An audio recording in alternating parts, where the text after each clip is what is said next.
Hey everybody, welcome to another CS302 assignment. For this one, it's going to be assignment 6, which is going to implement this Mario Kart simulation. And we're going to use a priority queue class to, maintain a leaderboard.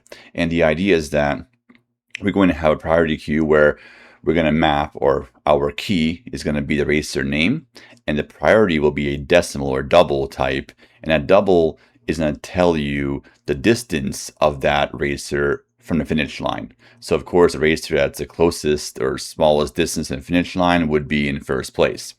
And all we're going to be doing mostly is constantly updating different racers in the priority queue, updating their distances, and then of course bubbling them up and reassigning them to different locations in the priority queue. That's going to be the idea. So unfortunately, no power-ups of any kind, and no friendships will be ruined here in this simulation. Let's go ahead and now talk about the priority queue class. Okay, so here's the class. Here is our header guards, of course, as always. And I have my public members defined first. So let me go ahead and just scroll down a bit and go into the private members, discuss those before I talk about the public members. So essentially, remember how we did it in class. The priority queue class is going to be really an array, a one-dimensional array, that's going to emulate a binary tree. So every element in our array will be of type priority type.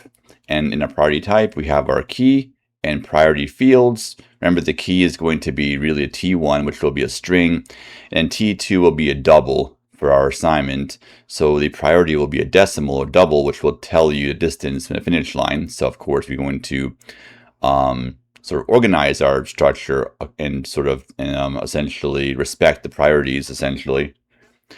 And then we have our two constructors, so I wrote them here in the header file. So our default constructor just sets our default object, and our other constructor, the parameterized constructor, I essentially just set the key and priority accordingly with the key and value passed in. And then of course, if there is any difficult functions to write in this class, it's going to be really the bubble up and bubble down functions. So we essentially bubble up, we pass in index. So we're going to bubble up from a certain index we pass in, and then bubble down, we pass in the index, we're going to bubble down from an index. So these will be essentially almost identical really to how we talked about this in class, except I didn't actually write the code for you in class, but I believe I simulated this a little bit to kind of help you sort of visualize or be able to hopefully understand these two functions so you can write them for this assignment. Now we have our heap array. That's going to be a one-dimensional array, which is going to just essentially emulate this binary tree. Size and capacity. Remember, size tells us how much of the array is used, or how many elements we have currently stored in our priority queue, and capacity will tell us the max amount of elements we can store in our priority queue. And now we have our unordered map, itemToPQ. So it's going to be a map that maps a key, which will be a string typically, to an index. So it maps each racer name to its index in the heap array. And the purpose of this is so we don't have to linear search to find a particular racer. We can pass the racer's name into the bracket operator of this itemToPQ map.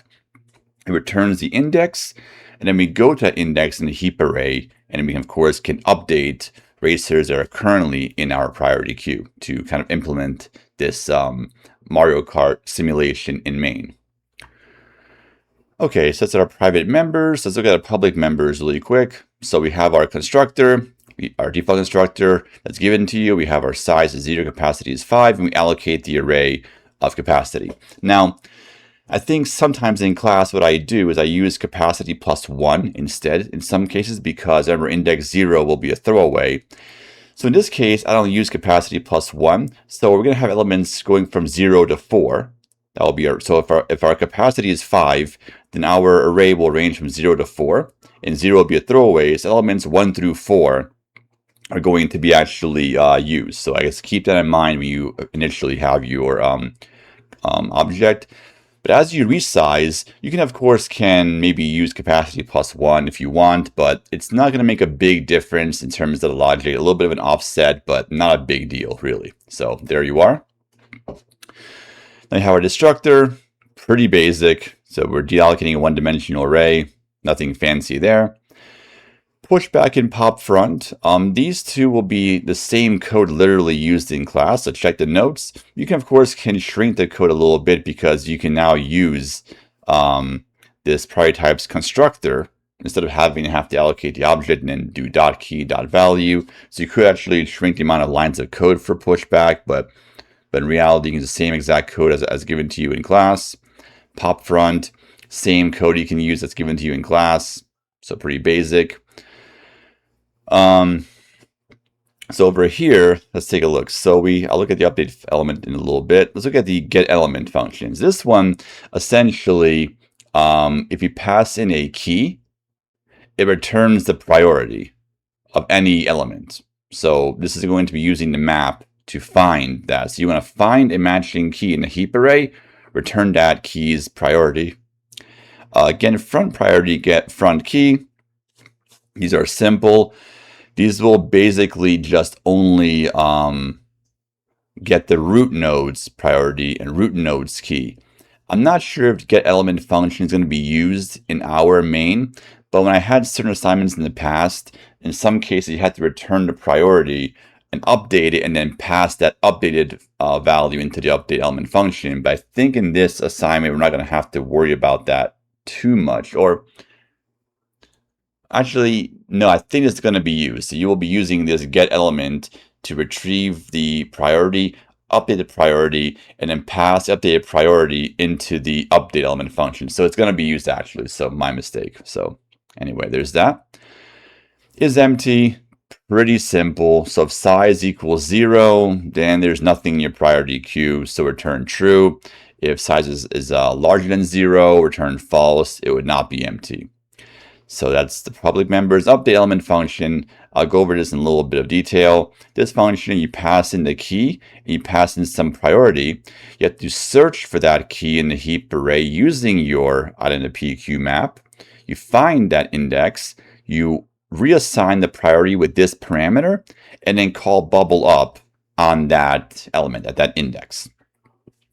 So that's going to be really all the update element function actually does. So that's basically the overview of our class. So let me go ahead and just talk a little bit about this update element function because this is sort of a topic that's a little bit tricky. So the bubble down functions, you should be able to hopefully interpret the examples in class and be able to write those. But update element function, I will discuss this function in detail right now.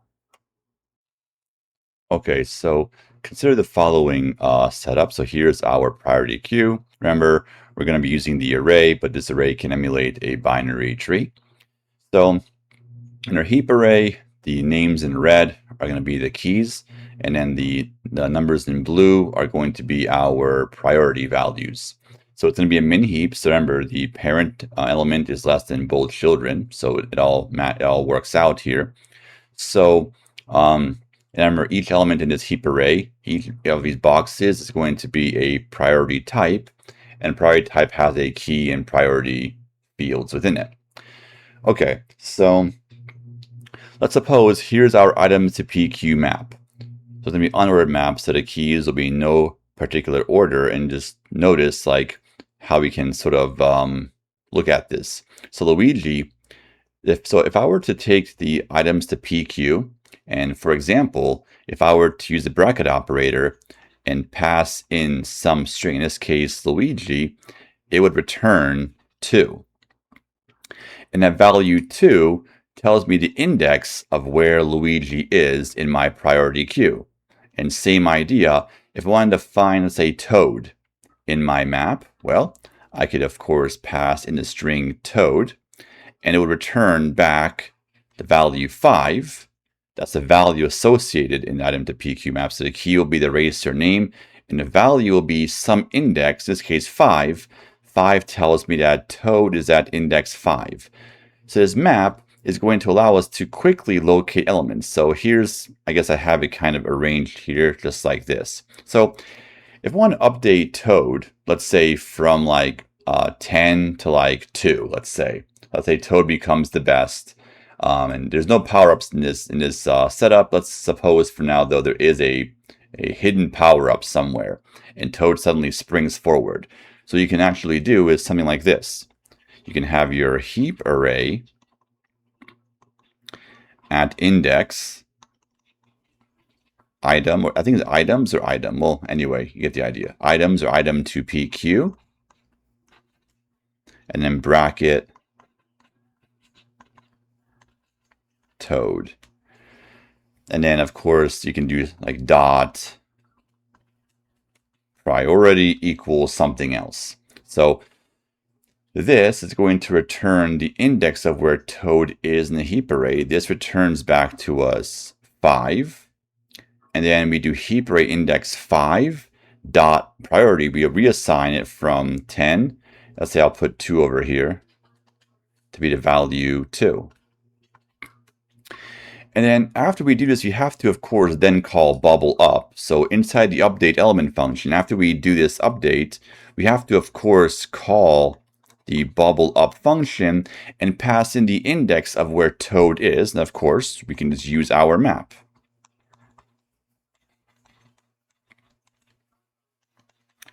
So we pass in the index of the element we just updated, and then bubble up will essentially, in this case, it will swap Toad with Luigi. Then it will swap Toad with Peach at the end, if you can visualize how bubble up works. Now,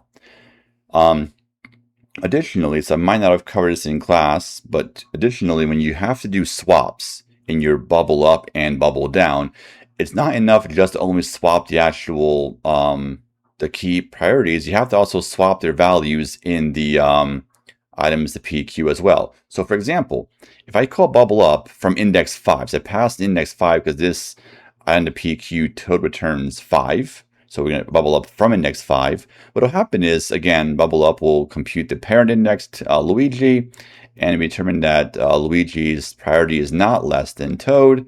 So we would essentially swap these two values in our priority queue. But also, we have to make sure we also swap their elements in the itemToPQ map. So Luigi, we have to now assign Luigi, which was 2, to now be 5. And Toad was 5, now it has to be 2. We had to swap these two also in the map, because we have to, every time we do a swap, we want to know the current location of every single racer. So for the bubble up and bubble down, you want to also make sure you swap the two elements. In this case, when we swapped Luigi and Toad, you want to swap their values in the map as well.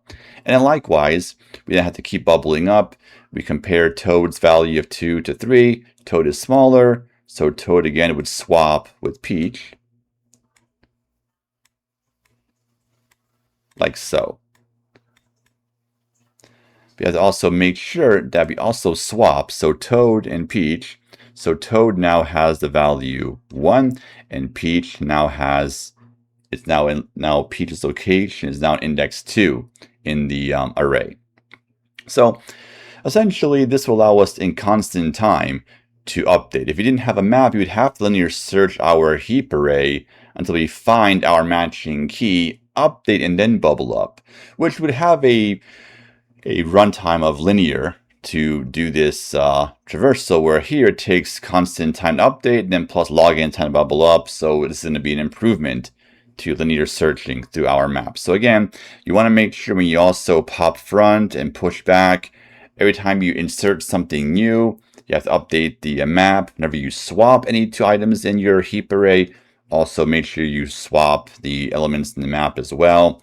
And when you pop front, for example, like let's say if I were to pop front in this case, we would take Wario and assign it to the root. So you have to make sure you reassign Wario, which Wario has 7. You want to assign it to the value of 1. And you want to remove Toad from your itemToPQ map. Luckily, under maps, there's a function, I think, .erase. You can use that to remove Toad from your map. So anyway, That's how we would use this map along with our pushback, pop front, and update functions accordingly. So let's go ahead and now discuss the input, output, and the main program. Okay, so before I go over the input and everything, I just want to go over just some of these files I provide for you.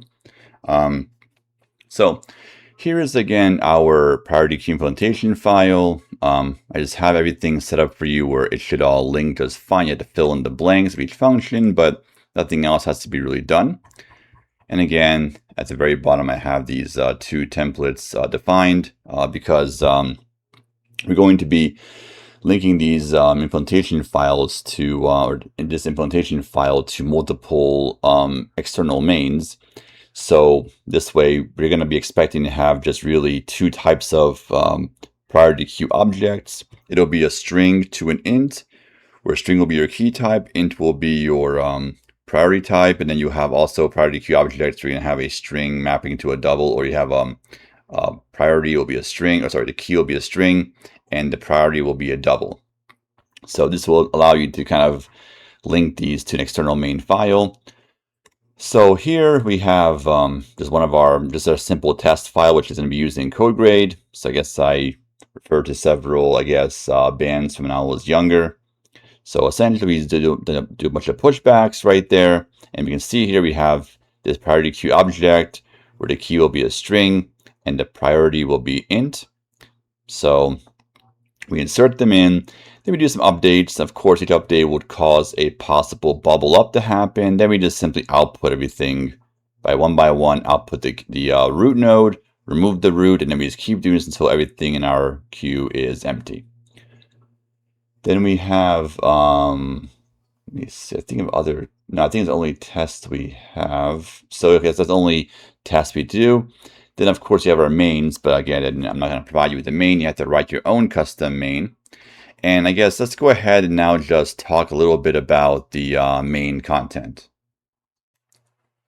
Okay, so everything is kind of written in this section here for what the main will be composed of, but I'll just kind of also just elaborate on it here in this video. So once again, you're going to be reading in the input using Linux redirection, as always. So here's one of your two files you're going to have. This one is simulation01.txt.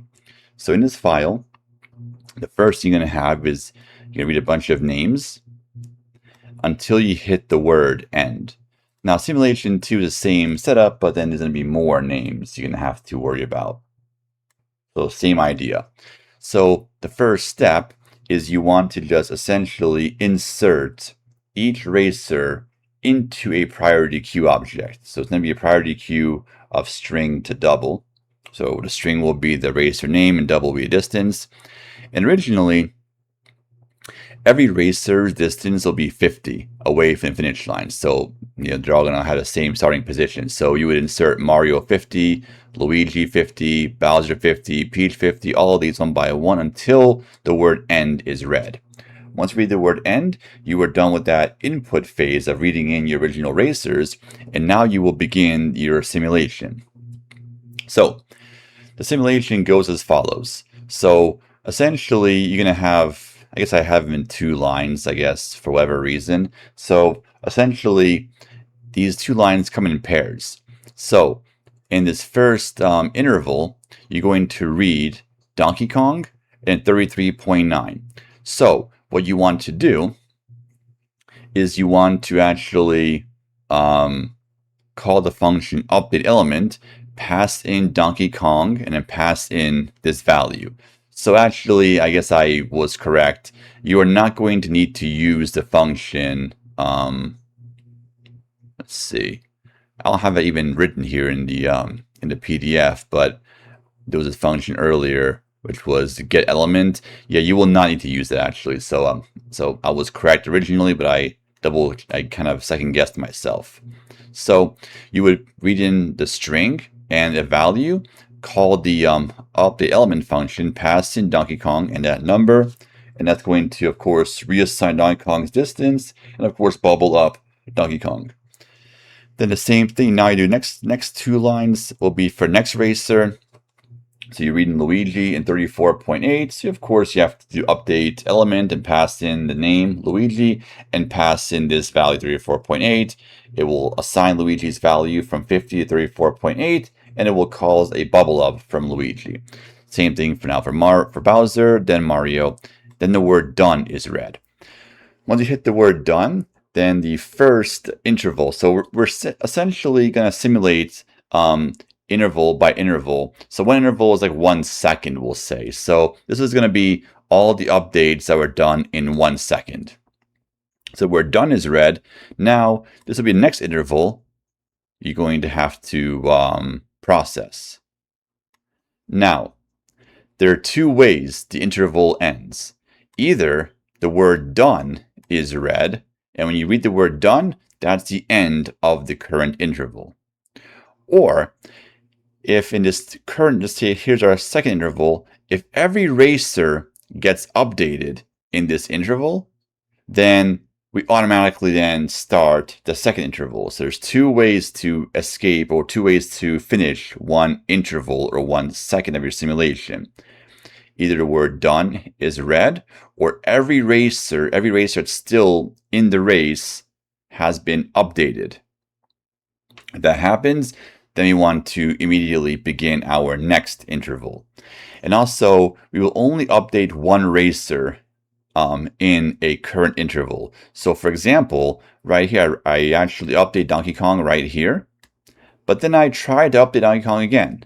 So you read the word Donkey Kong once again, then you automatically just discard this because you already updated Donkey Kong earlier. So if you see Donkey Kong again, so you notice there's no number read there because your program should automatically not even process it. It should right away just say, nope, we already processed Donkey Kong earlier in this current interval, so we're not going to process Donkey Kong again. Then of course we read Wario. Wario was not processed, so of course then we update Wario's value and so forth.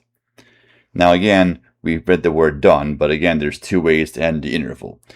And at a certain point, once a racer's value is 0 or negative, then that racer finished the race. Then you have to pop that racer off the priority queue and then update that person's rank. So you have to maintain maybe potentially a few other priority queue objects. Because one, you want to essentially know which racer you updated in the current interval. You also want to know which racers are still actually in the race, because at some point, a racer, say Luigi right here is negative 12.1, so Luigi finished the race, then if in the future, for some reason, we try to update Luigi again, let's say, then you will not update Luigi again in the future because Luigi is no longer in the race. So you want to have maybe one map that tells you which racer is still in the race, another map that tells you which racer you updated in your current interval. So those maps would probably be a string to a Boolean. So true or false, meaning that true means in the race, false not in the race anymore, and so forth. So like that. Simulation 2, same idea. It's just a bigger file, but same concept. So I believe in the PDF, I think the only mistake here is just supposed to be update element, not decrease priority. So I'll make that change in the PDF before I post it to Canvas.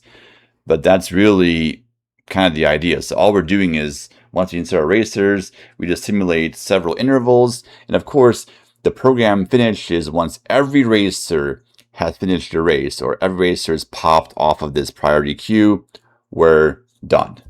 So all we're doing essentially, just to recap this, is we insert into a priority queue.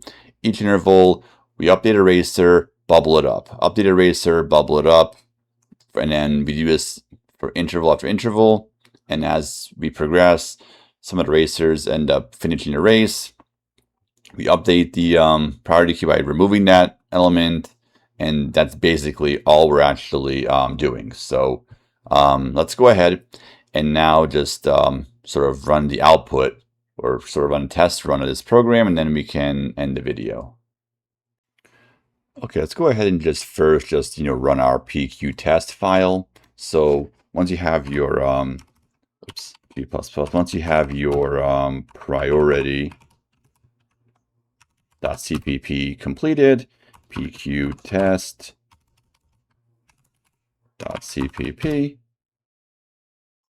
Let me run this.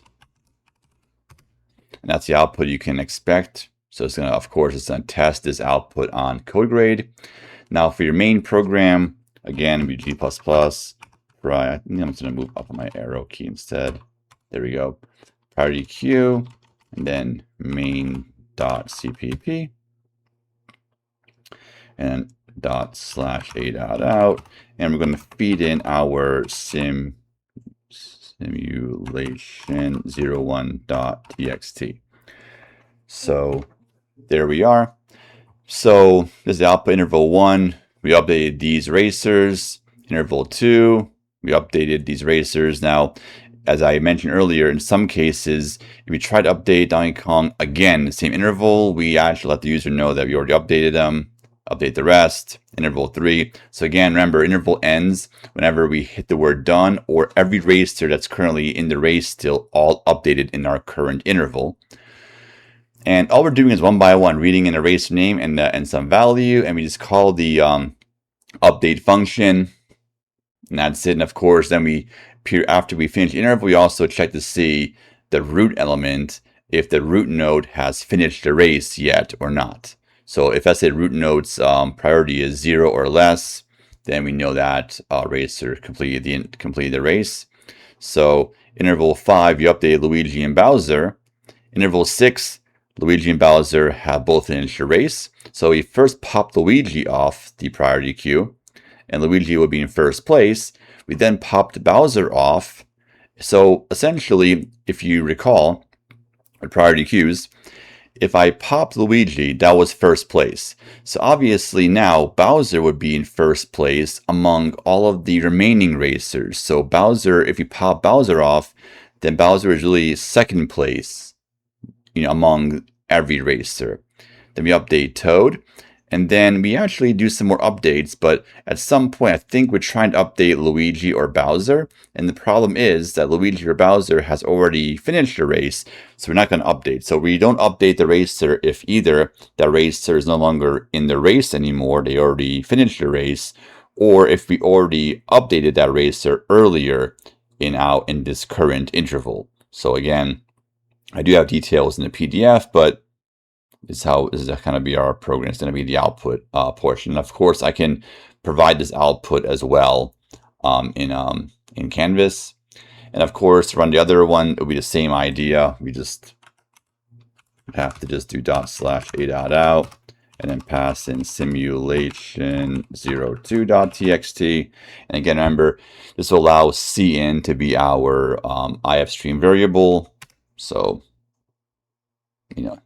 same idea, except it's a bigger file, but same logic. So it should easily scale this bigger input file. So I will link these outputs also in Canvas, but it's going to compare these on code grade. So anyway, hopefully this video did kind of give you a little bit of an idea of the assignments. So I guess that's it for now. So I guess till next time, and happy coding.